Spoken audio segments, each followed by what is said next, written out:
नमस्ते साथियों, 70वीं बीपीएससी प्रारंभिक परीक्षा 2024 के लिए आपके बीच आस्था आईएएस पब्लिकेशन का प्रैक्टिस सेट लेकर आए हैं।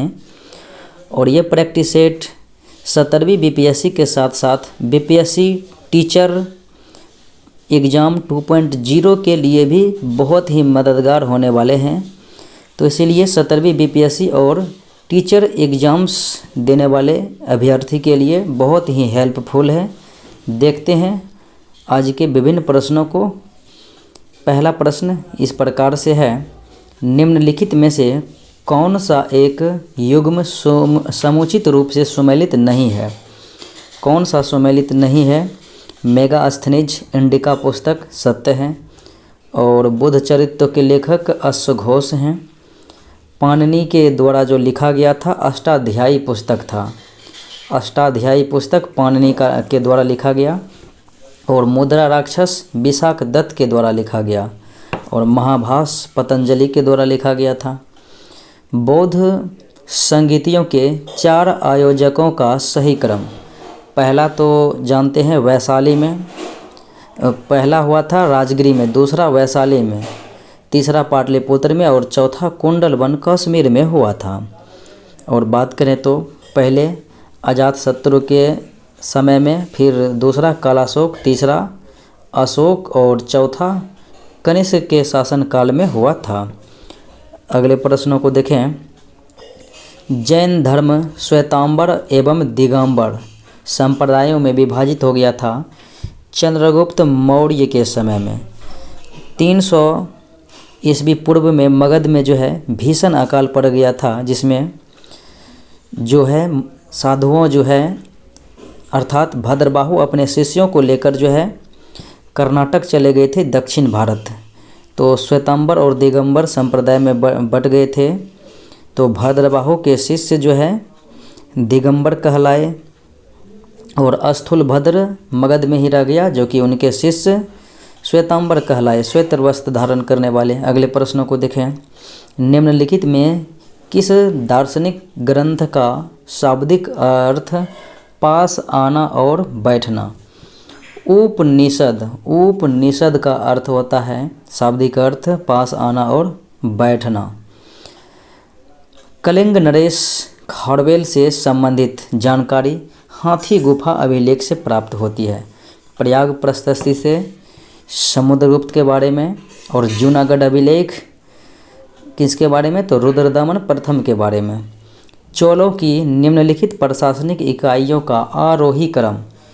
चोलों का जो है प्रशासनिक इकाई का बढ़ते क्रम में, तो बढ़ते क्रम में इस प्रकार से होगा।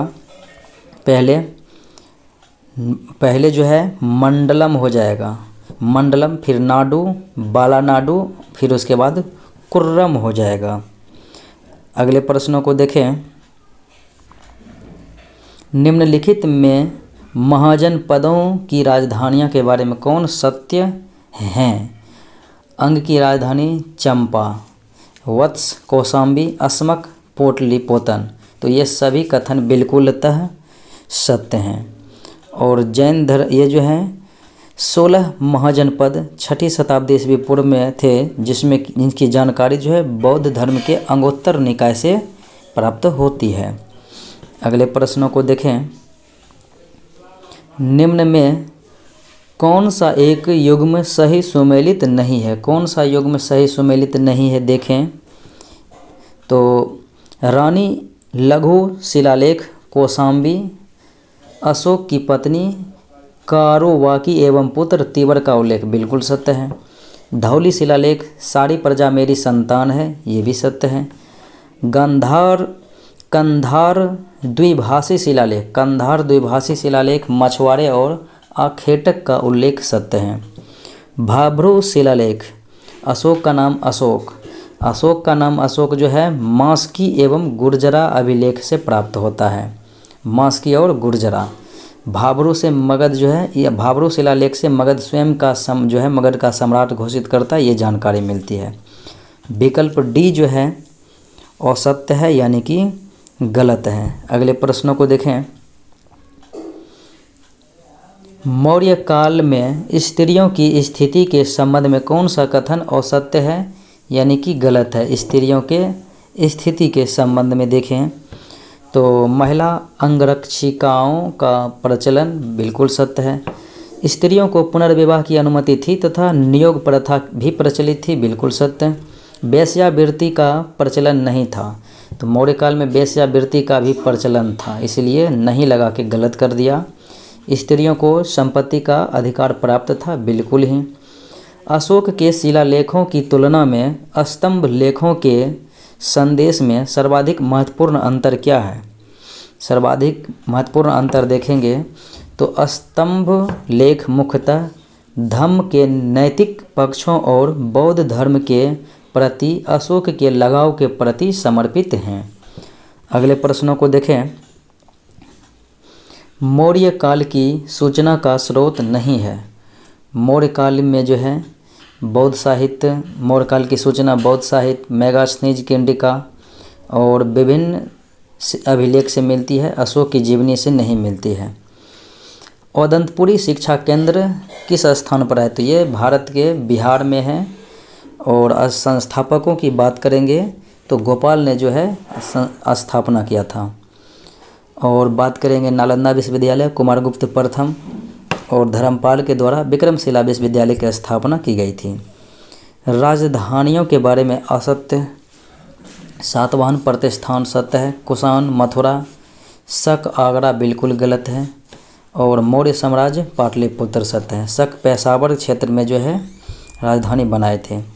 भगवान महावीर ने मोक्ष कहाँ प्राप्त किया था, तो महावीर पावापुरी में जो है मोक्ष प्राप्त किए थे, महापरिनिर्वाण हुआ था।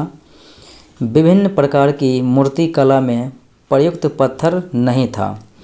गंधान कला धूसर पत्थर सत्य। मथुरा कला लाल पत्थर सत्य है।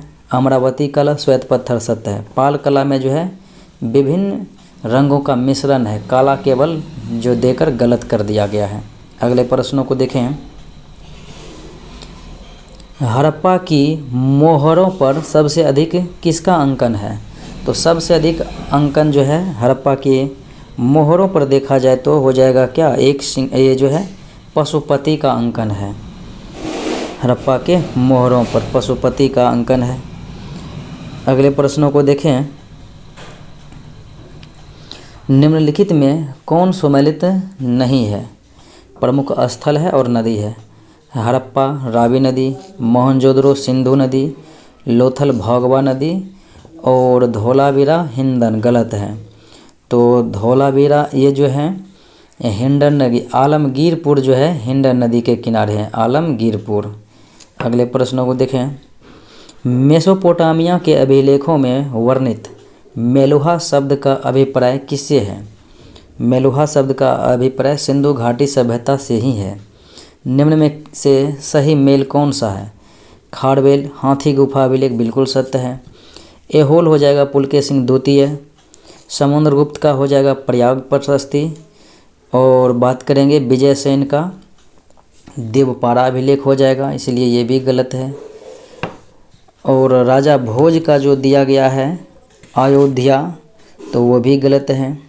अयोध्या हो जाएगा पुष्मित शुंग से। सिंधु घाटी सभ्यता के बारे में कौन सा कथन गलत है।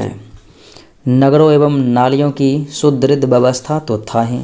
व्यापार और वाणिज्य उन्नत दशा में भी था। लोहे से परिचित नहीं थे, लोहे से अपरिचित थे सिंधु घाटी सभ्यता के लोग। और मातृदेवी की उपासना तो होती ही थी।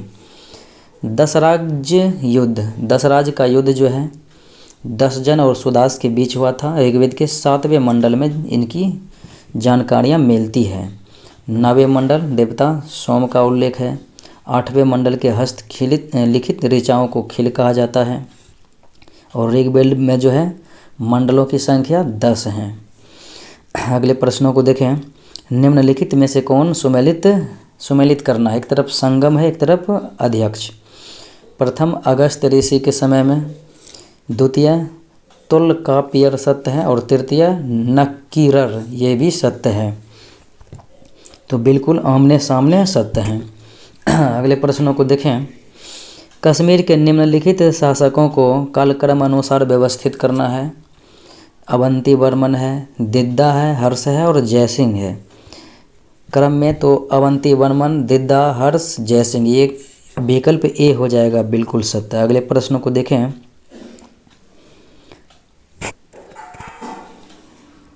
ऋग्वेद के संदर्भ में निम्न युग्मों में से कौन एक सही सुमेलित नहीं है? गायत्री मंत्र तीसरे मंडल में सत्य है। शूद्र की प्रथम चर्चा 10वां मंडल में, चतुष्वर्ण समाज, बिल्कुल सत्य है। शिक्षा की चर्चा प्रथम मंडल, गलत है। और 9वें मंडल में देवता सोम का उल्लेख, बिल्कुल सत्य है। महात्मा बुद्ध का महापरिनिर्वाण किसके गणतंत्र में हुआ? तो मल्लों के गणतंत्र में हुआ था। कुशावती मल्लों का राजधानी था मल्ल गणतंत्र का।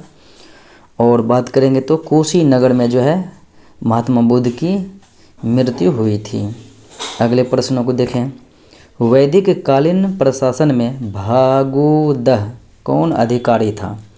भागुदह जो है राजस्व कर जमा करने वाला अधिकारी हुआ करता था। अगले प्रश्न को देखें। किसके शासनकाल को स्थापत्य कला का स्वर्ण युग? शाहजहां के शासनकाल को कहा जाता है। और अकबर के शासनकाल को हिंदी साहित्य का स्वर्ण युग, जहांगीर के शासनकाल को चित्रकला का स्वर्ण युग। जैन धर्म का प्रसार बौद्ध धर्म की तुलना में सीमित रहा, इसके मूल कारण क्या था? तो मूल कारण क्या हो जाएगा? आत्मपीड़न, कठोर व्रत एवं तपस्या पर बल भी हो जाएगा। ब्राह्मण धर्म से पूर्णतः पृथक ना हो पाना भी, और अहिंसा पर अधिक बल, ये सभी जो है सत्य हैं। भारत में सिकंदर की सफलता का प्रमुख कारण, तो वह शक्तिशाली भी था, अच्छा प्रशासक था और उसे भारतीय शासकों ने सहायता दी थी। ये जो है उसके बाद इस भारत में कोई केंद्रीय शक्ति नहीं थी, ये भी सत्य है। तो कारण ये जो है सभी के सभी बिल्कुल सही हैं। निम्नलिखित में कौन सा कथन कुषाण वंश से संबंधित सही है? देखें कुषाण वंश से संबंधित, तो कनिष्क बिम तात्को कडफिसेस का पुत्र और कुषाण साम्राज्य के लिए अपने पिता का उत्तराधिकारी था कुषाण, बिल्कुल सत्य है। इसकी स्थापना कनिष्क ने नहीं, कुषाण वंश की स्थापना कुजुल कडफिसेस। और कनिष्क पहले योहेजी शासक थे, कनिष्क नहीं बल्कि कुजुल कडफिसेस पहले योहेजी शासक थे, जिन्होंने युएझी समूह के विभाजन के बाद कुषाण साम्राज्य की स्थापना किया था। रज्जुक कौन होते थे? तो रज्जुक जो है मौर्य शासन के अधिकारी हुआ करते थे। अगले प्रश्नों को देखें। अशोक के अभिलेखों में निम्नलिखित में से किस दक्षिण भारतीय राज्य का उल्लेख नहीं है? तो चोल, चेर, पांड्य का उल्लेख था, लेकिन सातवाहन का उल्लेख नहीं था। अगले प्रश्नों को देखें। महावीर स्वामी ने अपना उपदेश किस भाषा में दिया था? तो महावीर स्वामी अर्धमगधी अर्थात प्राकृत भाषा में दिया था। निम्न में से कौन सा एक गांधार शैली की बुद्ध मूर्तियों का लक्षण नहीं है? गांधार शैली की, तो वे लगभग सदैव पद्मासन में बैठे दर्शाए गए हैं, बिल्कुल सत्य है। वे कभी भी मुंडित सिर में नहीं दर्शाए गए हैं, ये भी सत्य है। वे सदैव अभय मुद्रा में दर्शाए गए हैं, यही गलत है। मौर्योत्तर काल में वाणिज्यिक माल के उत्पादन से जुड़ी कुछ विशिष्टताओं के विषय में निम्नलिखित कथनों में कौन सा सही नहीं है? कौन सा जो है सही नहीं है? तो उत्पादक राज्यों के कठोर नियंत्रण में कार्य करते थे, यही विकल्प गलत है।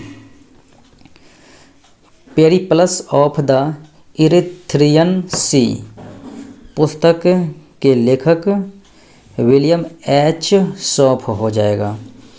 प्राचीन दक्षिण भारत के संगम समाज से संबंधित निम्न में से कौन सा एक कथन सही है? संगम समाज से संबंधित सही कथन अगर देखें तो वहाँ राज सिंहासन पर स्त्रियों का कोई अधिकार नहीं था। इनमें से कौन से शासक को अमित्रघात बिंदुसार को कहा जाता है? शत्रु विनाशक। संगम काल में विदेश व्यापार के विकसित होने में किस कारक को सर्वाधिक सहायक माना जाता है? किस कारक को? तो राइट आंसर क्या हो जाएगा कि अरब, मिस्र तथा रोम का तमिल प्रदेशों से सीधा व्यापारिक मार्ग होना। वल्लभी संवत अभिन्न है, तो वल्लभी संवत अभिन्न है गुप्त संवत से। भारत में सोने के सिक्कों को बड़े पैमाने पर जारी करने वाले राजा थे कुषाण राजा। अगले प्रश्नों को देखें। चीनी यात्री फाहियान के भारत यात्रा के संबंध में कौन सा कथन सही नहीं है? वह चंद्रगुप्त द्वितीय के शासनकाल में भारत आया था। बिल्कुल यही जो है, हाँ ये सत्य है। चंद्रगुप्त द्वितीय के समय में आया था। वे जलमार्ग से गया था, वे जलमार्ग से गया था, बिल्कुल सत्य है। वह संपूर्ण भारत का भ्रमण करने वापस अपने देश स्थल मार्ग नहीं बल्कि जल मार्ग से गया था, तो तीसरा विकल्प गलत है। उसका उद्देश्य बौद्ध धर्म के पवित्र स्थानों की यात्रा, बिल्कुल सत्य है। 3 विभिन्न काल अर्थात मौर्य काल, गुप्त काल और मुगल काल के शिलालेखों से युक्त एक स्तंभ कहाँ स्थित है? एक स्तंभ जो है कहाँ स्थित है? तो ये हो जाएगा इलाहाबाद प्रयागराज में। गुप्तोत्तर काल में किसानों की बदहाली का मुख्य कारण क्या था? किसानों की बदहाली का मुख्य कारण गुप्तोत्तर काल में, तो ये हो जाएगा भूमि के साथ साथ किसानों का स्थानांतरण। कन्नौज के शासक हर्षवर्धन के दरबारी कवि बाण भट्ट द्वारा रचित उनकी जीवनी हर्षचरित संस्कृत भाषा में लिखा गया है। निम्न में से वह कौन सी पुस्तक है जो मोहम्मद बिन कासिम द्वारा सिंध के अरब विजय के इतिहास के मूल अरबी ग्रंथ का फारसी अनुवाद है? तो मूल फारसी अनुवाद तो ये हो जाएगा चचनामा। पुस्तक के लेखक अली अहमद। पाल वंश के शासक गोपाल की ख्याति का मुख्य कारण क्या था? पाल वंश के शासक गोपाल के ख्याति की मुख्य अगर कारण देखेंगे तो ये हो जाएगा वह जनता द्वारा निर्वाचित शासक जनता द्वारा निर्वाचित शासक था, न कि आनुवंशिक आधार पर था। यही विकल्प जो है सत्य है। चोल शासकों ने इस उद्देश्य से भूमि का विस्तृत मापन यानी सर्वे कराया। चोल शासकों ने इस उद्देश्य से भूमि का विस्तृत मापन यानी कि सर्वे कराया, तो ये हो जाएगा कि सरकार के राजस्व भाग को निश्चित करने हेतु। किस राजा को उसके एक अभिलेख में कविराज कहा गया है? कविराज कहा गया है। परमार राजा भोज को कहा गया है। अगले प्रश्न को देखें। चिश्ती सिलसिले के किस सूफी को चिराग ए दहलवी, दिल्ली का दीपक, चिराग ए दहलवी कहा जाता है? किसे? शेख नासरुद्दीन महमूद को। अष्टप्रधान के संदर्भ में जिसने शिवाजी के मराठा साम्राज्य के प्रशासन में मदद की, निम्नलिखित में से कौन सामान्य प्रशासन का प्रभारी था? सामान्य प्रशासन का प्रभारी तो हो जाएगा मोरो त्रंबक पिंगले। सूची 1 सूची 2 के साथ मिलान कराना है। पुस्तक हैं और लेखक हैं, देखें मिलान कराते हैं। फुतुह उल सलातिन हो जाएगा ईसामी हो जाएगा। और फुतुहात ए फिरोज शाही पुस्तक के लेखक कौन हो जाएंगे? फिरोज शाह तुगलक स्वयं लिखे थे। तारीख ए फिरोज शाही जियाउद्दीन बर्नी। खजाइन उल फुतुह अमीर खुसरो हो जाएगा। मोहम्मद बिन तुगलक की योजनाओं में से एक योजना राजधानी परिवर्तन थी, जिसके संदर्भ में गलत कथन निम्न में से क्या है राजधानी परिवर्तन के संबंध में, यानी कि गलत कथन? तो देखें, राजधानी परिवर्तन के कारण दिल्ली में हैजा फैलना ये बिल्कुल गलत है। दिल्ली राजधानी के रूप में, बिल्कुल सत्य है। दौलताबाद इस्लामी संस्कृति का केंद्र बन गया, बिल्कुल सही है। और दौलताबाद नई राजधानी बनी, बिल्कुल सत्य है। नव मुसलमान निम्नलिखित में से कौन थे? तो नव मुसलमान के बारे में दिल्ली के पास बसे मंगोलों के वंशज जिन्होंने इस्लाम स्वीकार कर लिया था। निम्नलिखित युग्मों में से कौन सा एक युग्म गलत है? गलत युग्म देखें तो दीवान ए रियासत अलाउद्दीन खिलजी, बिल्कुल सत्य है। दीवान ए बंदगान, तो दीवान ए बंदगान हो जाएगा फिरोज शाह तुगलक, गयासुद्दीन नहीं होगा। दीवान ए सियासत मोहम्मद बिन तुगलक। दीवान ए खैरात फिरोज शाह तुगलक। निम्न में से कौन सा एक युग्म सही सुमेलित नहीं है? सही सुमेलित नहीं है, देखें तो इकता नागरिक एवं सैन्य सेवा के लिए दिया जाने वाला राजस्व नियत कार्य, बिल्कुल सत्य है। मनसब सल्तनत प्रशासन में अमीरों की आधिकारिक स्थिति, ये बिल्कुल ही गलत है, विकल्प बी। खालिसा मुगल सम्राट के सीधे प्रशासनिक अधिकार में आने वाली भूमि, बिल्कुल सत्य है। और इजारा राजस्व नियत कार्य की अनुबंधात्मक पद्धति, बिल्कुल सत्य है। मोरक्को यात्री इब्न बतूता की भारत यात्रा के समय निम्नलिखित में से कौन दिल्ली का शासक था? तो इब्न बतूता किसके समय में? मोहम्मद बिन तुगलक के समय में भारत आए थे।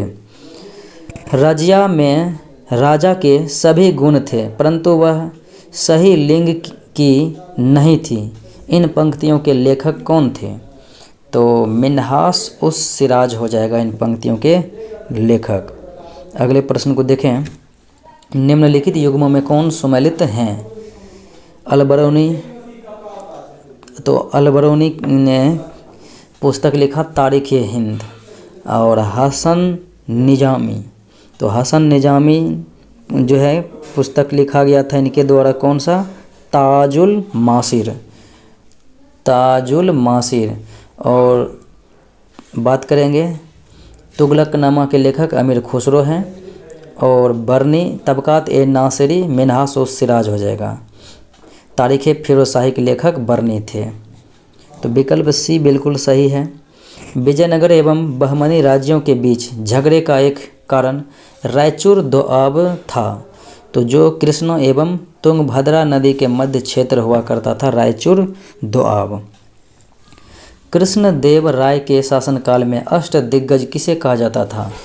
तो 8 तेलुगु साहित्य के जो है तेलुगु भाषा के सर्वश्रेष्ठ महाविद्वान रहा करते थे। बहमनी राज्य की स्थापना इनमें से किसके द्वारा?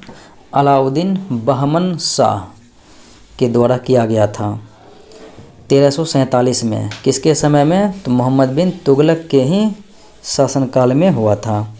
अगले प्रश्न को देखें। किस सूफी संप्रदाय ने योग क्रिया को अपनाया था? योग क्रिया को अपनाया था सूफी संप्रदाय शतारी था। अगले प्रश्न को देखें।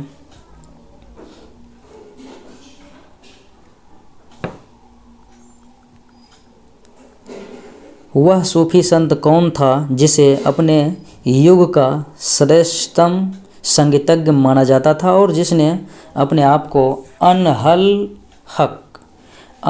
हक जो है घोषित किया था? तो ये हो जाएगा मंसूर बिन हल्लाज।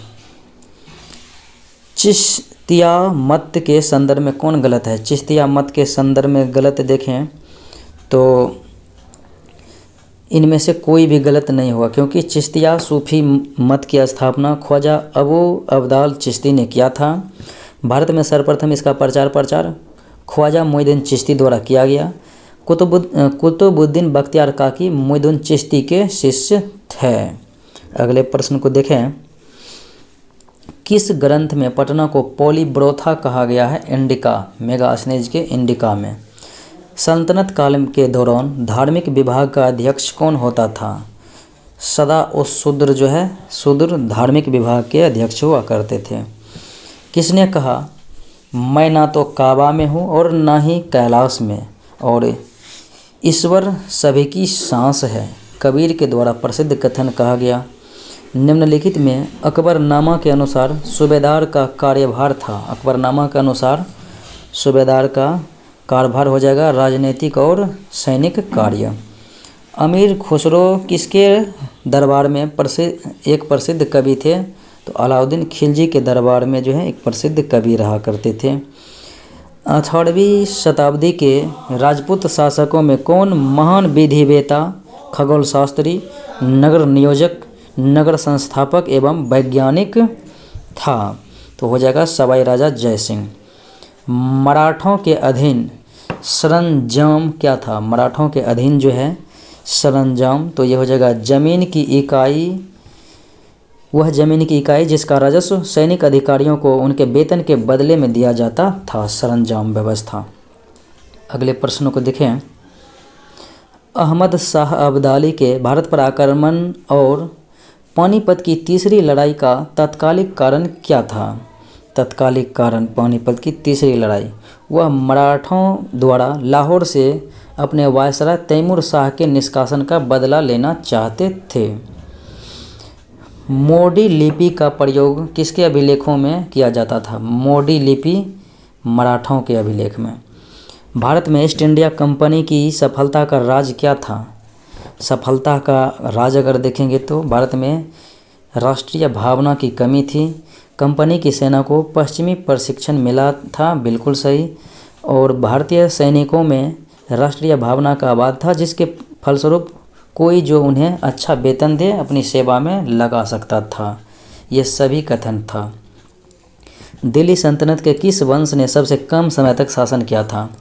दिल्ली सल्तनत पर बात करेंगे 5 राजवंश ने शासन किया था। गुलाम वंश, खिलजी वंश, तुगलक वंश, सैयद वंश, लोधी वंश। गुलाम वंश की बात करेंगे 1206 से 1290, 84 वर्ष। खिलजी वंश 1290 से 1320, 30 वर्ष। और तुगलक वंश 1320 से 1414 यानी कि 94 वर्ष। और सैयद वंश की बात करेंगे 1414 से 1450 यानी कि 36 वर्ष। और लोधी वंश की बात करेंगे तो 1450 से 1526 ईस्वी तक रहा था। तो सर्वाधिक जो है कम तो 36 वर्ष सैयद वर्ष। अगले प्रश्न को देखें। सबसे कम हो जाएगा खिलजी वंश 30 वर्ष। अगले प्रश्न को देखें। निम्नलिखित में से कौन सा कथन असत्य है यानी कि गलत हैं? देखें तो पूर्वी भारत में अंग्रेजी कंपनी ने वर्ष 1875 में उड़ीसा में पहला कारखाना लगाया था। यही कथन गलत है। 1633 में ही लगाया था। और 1651 में जो है ये हुगली नदी में फैक्ट्री बनाया था, हुगली में। तो इसलिए विकल्प ए ही गलत है। और भारतीयों में राष्ट्रीय भावना की कमी, भारत में ईस्ट इंडिया कंपनी की सफलता का राज, बिल्कुल सही। कोच्चि वर्ष 1814 में ब्रिटिश उपनिवेश के तहत शामिल हुआ था, बिल्कुल सही। ब्रिटेन की ईस्ट इंडिया कंपनी की स्थापना के समय अकबर भारत का शासक था 1600 ईस्वी में, बिल्कुल सत्य है। भू राजस्व व्यवस्था के संदर्भ में इन कथनों पर विचार करना है, यानी कि इनमें से कौन सा कथन जो है सत्य है। अस्थायी बंदोबस्त के तहत सरकार ने जमींदारों से हमेशा के लिए लगान निश्चित किया, इसी कारण इसे अस्थायी बंदोबस्त कहा दिया, बिल्कुल सत्य है। रैयतवाड़ी व्यवस्था के तहत सरकार ने रैयतों से लगान निश्चित किया, इसी कारण इसे रैयतवाड़ी व्यवस्था, बिल्कुल सत्य है। महलवाड़ी व्यवस्था के तहत प्रत्येक खेत के आधार पर भू राजस्व निर्धारित नहीं किया गया, बल्कि प्रत्येक महाल यानी जागीर का एक भाग के अनुसार निश्चित किया गया, इसलिए इसे महलवाड़ी व्यवस्था कहा गया, बिल्कुल सत्य है। सभी के सभी कथन सही हैं। अगले प्रश्नों को देखें। भारत में मुस्लिम शक्ति किस युद्ध के द्वारा स्थापित हुआ था? मुस्लिम शक्ति तराइन के द्वितीय युद्ध, जिसमें जो कि 1192 में हुआ था। पृथ्वीराज चौहान को मोहम्मद गौरी ने पराजित किया और भारत में मुस्लिम सत्ता की स्थापना की। तराइन के प्रथम युद्ध की बात करेंगे 1191 में हुआ था और मोहम्मद गोरी को पृथ्वीराज चौहान ने पराजित किया। तराइन के ये पानीपत का प्रथम 1526 ईस्वी में बाबर ने इब्राहिम लोदी को पराजित किया। पानीपत का द्वितीय युद्ध 1556 में अकबर ने हेमू को पराजित किया। निम्नलिखित में से किस मध्यकालीन शासक ने सार्वजनिक वितरण प्रणाली की शुरुआत करने वाला पहला सुल्तान था? तो ये हो जाएगा अलाउद्दीन खिलजी। अगले प्रश्न को देखें। फिरोज शाह तुगलक द्वारा अपने सहधर्मवादियों की सहानुभूति और सहयोग जीतने के लिए लिखा गया एक राजनीतिक पत्र निम्नलिखित में से कौन सा था? फिरोज शाह तुगलक द्वारा, तो उसने अपनी जीवनी जो लिखा था किसमें? तो फुतुहात ए फिरोज शाही में लिखा था। अगले प्रश्न को देखें। दिल्ली सल्तनत काल के दौरान निर्मित कौन सा स्मारक गुंबज, मेहराब सलेम और बीम के संश्लेषण का बेहतरीन उदाहरण है? तो यह हो जाएगा लोदी गार्डन। 8वीं और 12वीं शताब्दी ईस्वी के बीच की अवधि के संबंध में कौन सा कथन सत्य है? तो भारत में किसी प्रभावी केंद्रीय प्राधिकरण का अभाव था, बिल्कुल सही। इसे सल्तनत पूर्व युग भी कहा जाता था, बिल्कुल सत्य है। इसने असंख्य साम्राज्यों की वृद्धि देखी जो प्रकट हुए और गायब हो गए, ये तीनों कथन बिल्कुल सही है। निम्नलिखित में कौन सुमेलित है? एक तरफ साहित्य है और एक तरफ लेखक है। हुमायूंनामा, गुलबदन बेगम, अकबरनामा, अबुल फजल, तारिक ए फरिश्ता, मोहम्मद कासिम फरिश्ता, ये सभी कथन सत्य हैं। निम्नलिखित में कौन विजयनगर के विरुद्ध बने दक्षिण राज्यों के संघ में शामिल था? तो बरार, बीजापुर, गोलकुंडा, अहमदनगर, ये सभी था। निम्नलिखित में सही क्रम करें। 5 राजवंशों ने दिल्ली सल्तनत पर शासन किया था, जिसमें गुलाम वंश, खिलजी वंश, तुगलक वंश, सैयद वंश और लोदी वंश। अगले प्रश्नों को देखें।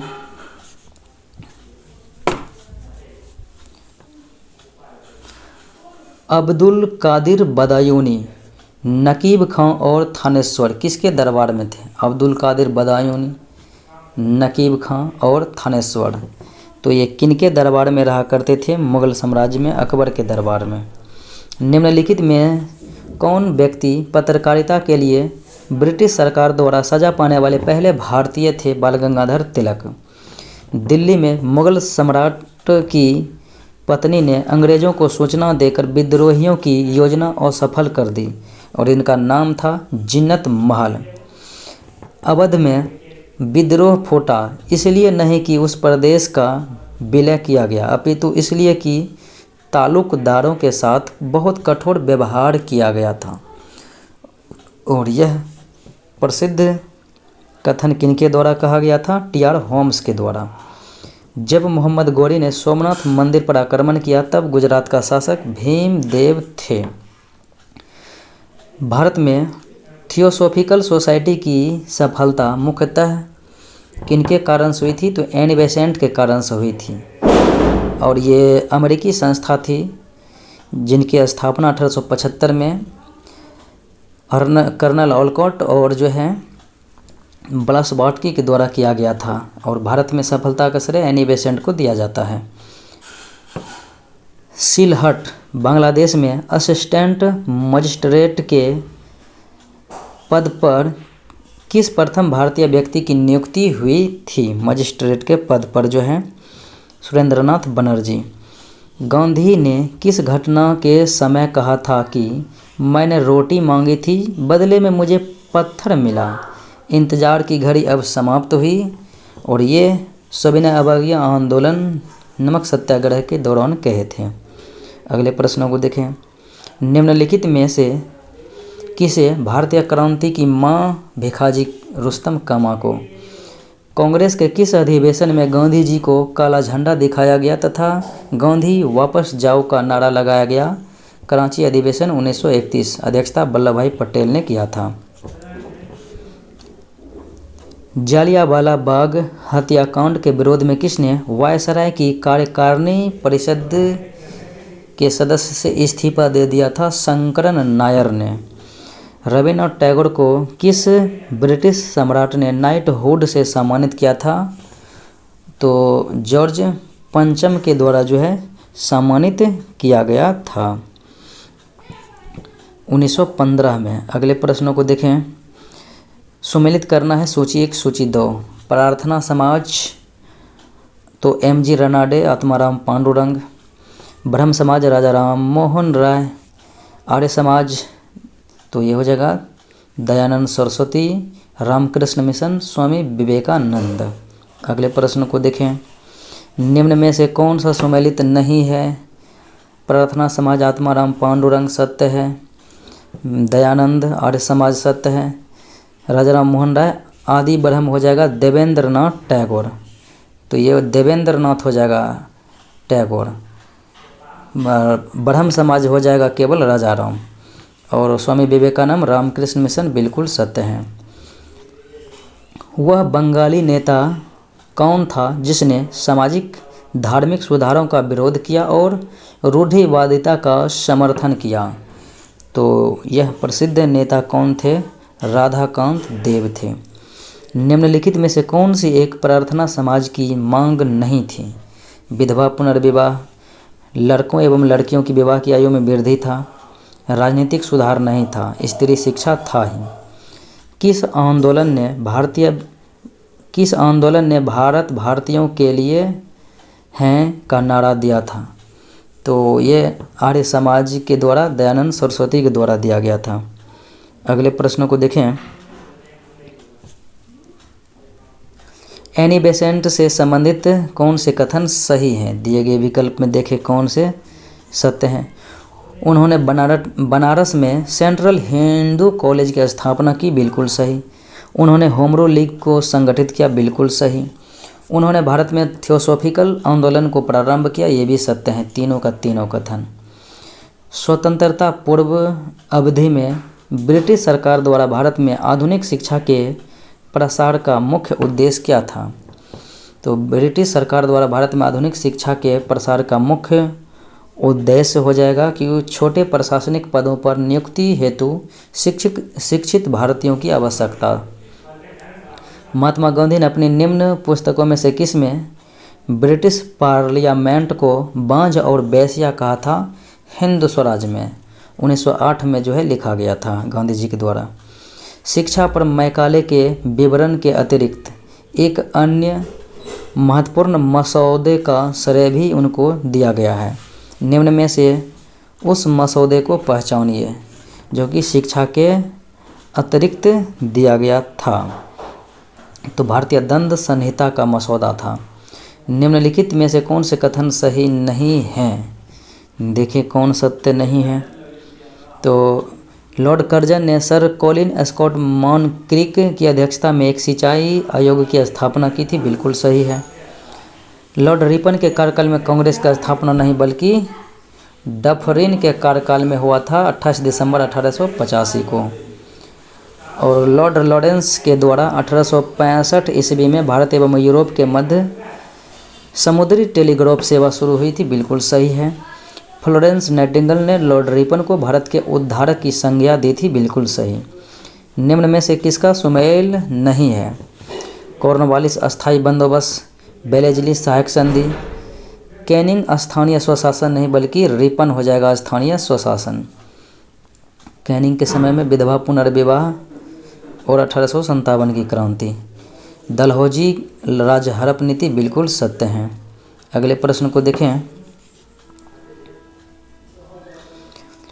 प्रथम भारतीय जिन्होंने स्वाधीन भारत में गवर्नर जनरल का पदभार ग्रहण किया था स्वतंत्र भारत, तो ये सी राजगोपालाचारी प्रथम भारतीय थे। निम्न कथनों में कौन सही नहीं है, यानी कि गलत कथन है? देखें। लॉर्ड क्लाइव ने सोसाइटी ऑफ ट्रेड की स्थापना की थी, बिल्कुल सही। लॉर्ड हेस्टिंग के समय श्वेत विद्रोह हुआ था। लॉर्ड हेस्टिंग के समय में श्वेत विद्रोह नहीं बल्कि लॉर्ड कैनिंग के समय में जो है श्वेत विद्रोह हुआ था। और लॉर्ड हेस्टिंग ने 1776 में ए कोड ऑफ जेंटू लॉ तैयार किया था, बिल्कुल सही। और 1784 ईस्वी में विलियम जोन्स ने बंगाल एशियाटिक सोसाइटी की स्थापना, बिल्कुल सही है। डलहौजी को आधुनिक भारत का निर्माता माना जाता है क्योंकि वह सुधार लाया तथा कई क्षेत्रों में शुरुआत की। निम्नलिखित में से कौन सा एक उसकी सुधार योजनाओं में नहीं था? लॉर्ड डलहौजी के योजनाओं में देखें तो शैक्षणिक सुधार ये तो था ही, रेल मार्ग का निर्माण तथा तार एवं डाक सेवा ये भी था। भारतीय श्रमिकों की स्थिति को सुधारने के लिए कारखाना 1881 में जो है कारखाना विभाग की स्थापना की गई थी लॉर्ड रिपन के द्वारा, रिपन के समय में। और लोक निर्माण विभाग की स्थापना तो डलहौजी थे ही। भारत के स्वतंत्रता आंदोलन के प्रारंभिक दौर में उग्रवादी विचारधारा को निम्नलिखित में से कौन सा एक निरूपित करता है? उग्रवादी विचारधारा को तो संवैधानिक साधनों एवं याचिकाओं के स्थान पर आक्रामक साधनों को स्वशासन प्राप्त करना था। नील क्रांति का नेतृत्व निम्नलिखित में से किसने किया था? नील क्रांति का नेतृत्व दिगंबर बिश्वास और विष्णु चरण विश्वास के द्वारा। होम रूल लीग के संबंध में कौन सा कथन गलत है? सबसे पहले इसकी योजना एनी बेसेंट ने 1914-15 ईस्वी में प्रस्तुत किया था, बिल्कुल सही है। तिलक की home rule league Maharashtra, Karnataka, Madhya Prant एवं बरार तक सीमित थी, बिल्कुल सही। तिलक और एनी बेसेंट में मतभेद हुआ, मतभेद बिल्कुल भी नहीं हुआ था, यही गलत दिया है। और तिलक द्वारा स्थापित होम रूल लीग अधिक शक्तिशाली सत्य हैं। तिलक पुणे में और एनी बेसेंट मद्रास में। निम्न में कौन असत्य है? गलत है। मैं नास्तिक क्यों हूँ? भगत सिंह सत्य है। आर्य समाज से लाला लाजपत राय सत्य हैं। भारतीय संघर्ष सुभाष चंद्र बोस सत्य हैं। इनमें से कोई भी गलत है ही नहीं। अगले प्रश्नों को देखें। उदारवादियों एवं उग्रवादियों के बीच निम्नलिखित में से कौन सा एक अंतर सही नहीं है? देखें कौन सा सही नहीं है। उदारवादी ब्रिटिश न्यायप्रियता में विश्वास रखते थे, जबकि उग्रवादी ब्रिटिश न्यायप्रियता में कोई विश्वास या निष्ठा नहीं रखते थे, सत्य है। ये जो है उदारवादी पाश्चात्य शिक्षा एवं सभ्यता के समर्थन नहीं थे, यही गलत है। उदारवादी जो है पाश्चात्य शिक्षा सभ्यता में समर्थन में थे और उग्रवादी जो है उसके समर्थन में नहीं थे। नमक सत्याग्रह के दौरान बिहार के लोगों ने नमक बनाने के साथ साथ सरकार के विरुद्ध किस कर का विरोध करने लगा? तो चौकीदारी कर का जो है विरोध करने लगा। बेगूसराय में भी चौकीदारी कर, इसीलिए विकल्प डी हो जाएगा, इनमें से कोई नहीं। अगले प्रश्नों को देखें। श्री कृष्ण सिंह द्वारा गठित बिहार की निर्वाचित सरकार ने फरवरी 1938 में किस कारण से इस्तीफा दे दिया? किस कारण से इस्तीफा दे दिया? तो राजनीतिक कैदियों को छोड़ने के कारण से। असहयोग आंदोलन के दौरान किसने बिहार में किसानों की अगुवाई किया था? तो स्वामी विद्यानंद थे। 1906 में आयोजित भारतीय राष्ट्रीय कांग्रेस INC के कलकत्ता अधिवेशन में भारत के लिए स्वराज का झंडा किसके द्वारा फहराया गया था? तो दादा भाई नौरोजी के द्वारा जो है फहराया गया था। स्वतंत्रता संग्राम के दौरान भारतीय राज्यों कश्मीर, निजाम के हैदराबाद, त्रावणकोर आदि जैसे भारतीय शासकों द्वारा शासित राज्यों में एक समानांतर आंदोलन शुरू किया गया था और उसका नाम क्या था? नाम हो जाएगा असहयोग आंदोलन। भारतीय स्वतंत्रता संग्राम के बारे में निम्नलिखित में से कौन सा कथन सही नहीं है? वर्ष 1921 में महात्मा गांधी को गिरफ्तार कर लिया गया था। 1921 में नहीं बल्कि 1922 में, यही कथन सत्य नहीं है। उसके बाद देखें तो चौरी चौरा कांड के कारण गांधी जी ने असहयोग आंदोलन को हाथ से खींच लिया, बिल्कुल सही है। गांधी जी ने अपना पहला प्रमुख सार्वजनिक भाषण बनारस हिंदू विश्वविद्यालय में दिया था, ये भी सत्य है। इनमें से कौन कैबिनेट मिशन के सदस्य थे? Pethick Lawrence, A.B. अलेक्जेंडर और स्टेफोर्ड क्रिप्स, ये तीनों थे और इस मिशन की अध्यक्षता कर रहे थे पैथिक लॉरेंस। ऑल इंडिया हरिजन संघ की स्थापना 1932 में महात्मा गांधी के द्वारा किया गया था और घनश्याम दास बिरला को जो है अध्यक्ष बनाया गया था। अगले प्रश्न को देखें। 20 फरवरी 1947 को प्रधानमंत्री क्लेमेंट एटली ने भारत से ब्रिटिश शासन को कब तक वापस लेने की घोषणा किया था? जून 1948 तक। स्वराज दल की स्थापना बिहार में किसने किया? बिहार में स्वराज दल श्री कृष्ण सिंह के द्वारा किया गया। सन 1930 में अंग्रेज सरकार के विरुद्ध प्रसिद्ध पेशावर कांड का नायक कौन था? प्रसिद्ध पेशावर कांड के जो है नायक वीर चंद्र सिंह गढ़वाली थे। 1942 के क्रिप्स मिशन का एक महत्वपूर्ण पहलू था। कौन सा महत्वपूर्ण पहलू था देखें तो द्वितीय विश्व युद्ध के तुरंत पश्चात भारत संघ की स्थापना करना और उसे डोमेन पद प्रदान करना ये शामिल था। निम्नलिखित में से किसके द्वारा भारतीय विधायिका द्विसदनीय बन गई थी? एक तो केंद्रीय विधानसभा, एक राज्य परिषद। ये भारत शासन अधिनियम 1919 जिसे मॉन्टेग्यू जेम्स फूड सुधार अधिनियम 1919 कहा जाता है।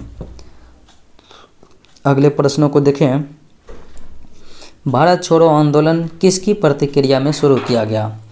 तो क्रिप्स मिशन प्रस्ताव जो कि 1942 में आए थे, इन्हीं के असफलता के वजह से जो है प्रारंभ किया गया था। अगले प्रश्नों को देखें। इनमें से किस एक्ट को बिना वकील, बिना दलील तथा बिना अपील का कानून कहा जाता है? रोल एक्ट 1919 को। निम्नलिखित युग्मों पर विचार करना है। कांग्रेस अधिवेशन और संबंधित विषय है।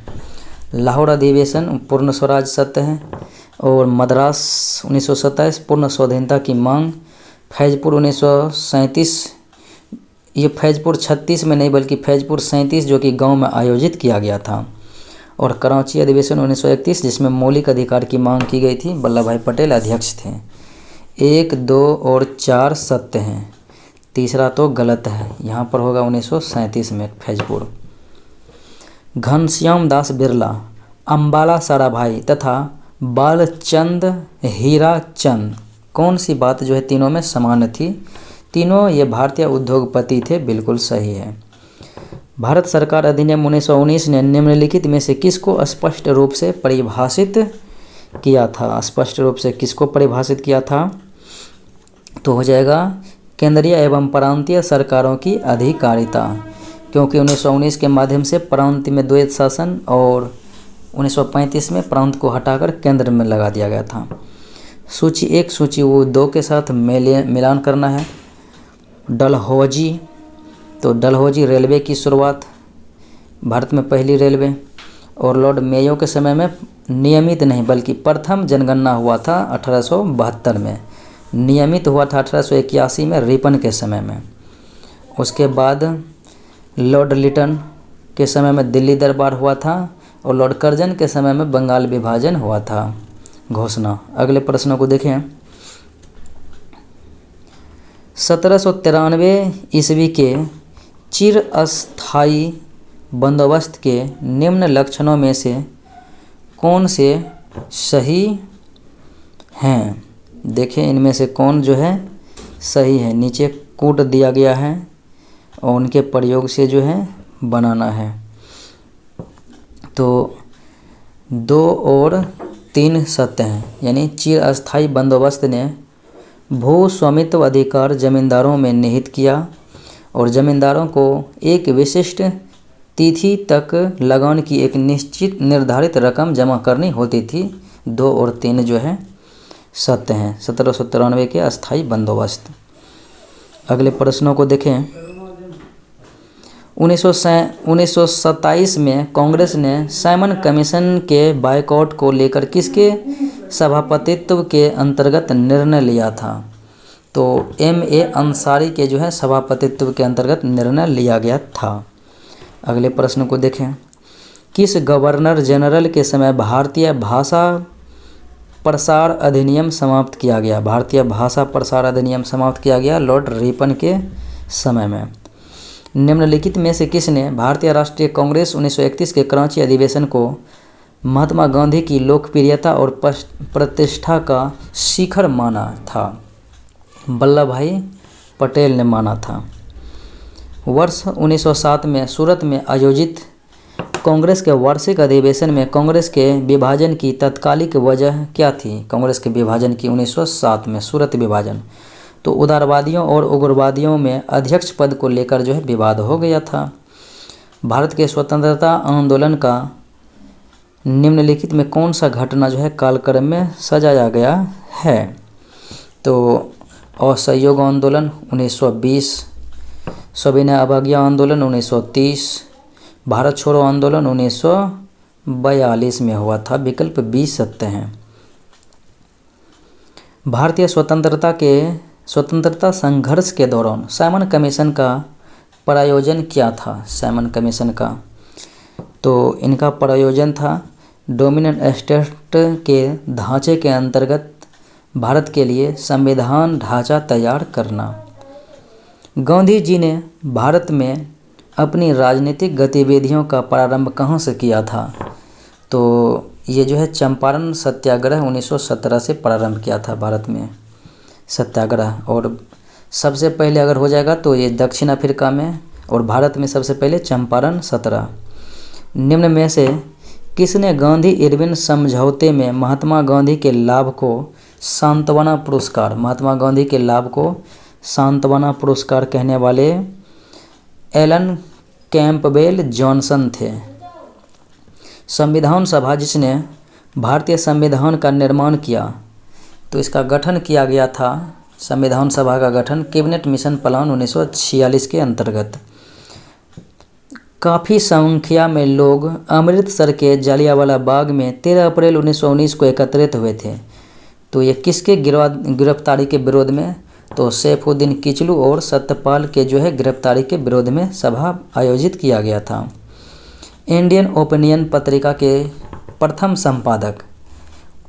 संपादक हो जाएगा मनसुख लाल नाजर। भारतीय राष्ट्रीय कांग्रेस की प्रथम महिला अध्यक्ष 1917 में बनी थी, कोलकाता एनी बेसेंट। और प्रथम भारतीय की बात रहेगा, प्रथम भारतीय तो 1925 कानपुर सरोजनी नायडू। निम्नलिखित घटनाओं को उनके कालक्रम अनुसार व्यवस्थित करना है। तो हंटर आयोग जो है कब गठित हुआ था? तो हंटर हो जाएगा 1882 में, रिपन के समय में। और सैडलर आयोग 1917 में, वुड डिस्पैच 1854 में, सार्जेंट आयोग 1944 में। शिक्षा में सुधार के लिए ये सभी जो हैं आयोग बनाए गए थे। तो क्रम अनुसार सजाना है। तो पहले हो जाएगा ए, फिर सी हंटर, फिर वुड डिस्पैच, फिर सैडलर, सार्जेंट, ए सी बी डी। पहले हो जाएगा सी, फिर ए, सी ए बी डी। विकल्प डी में जो है मौजूद हैं। मिलते हैं अगले वीडियो में। जय हिंद।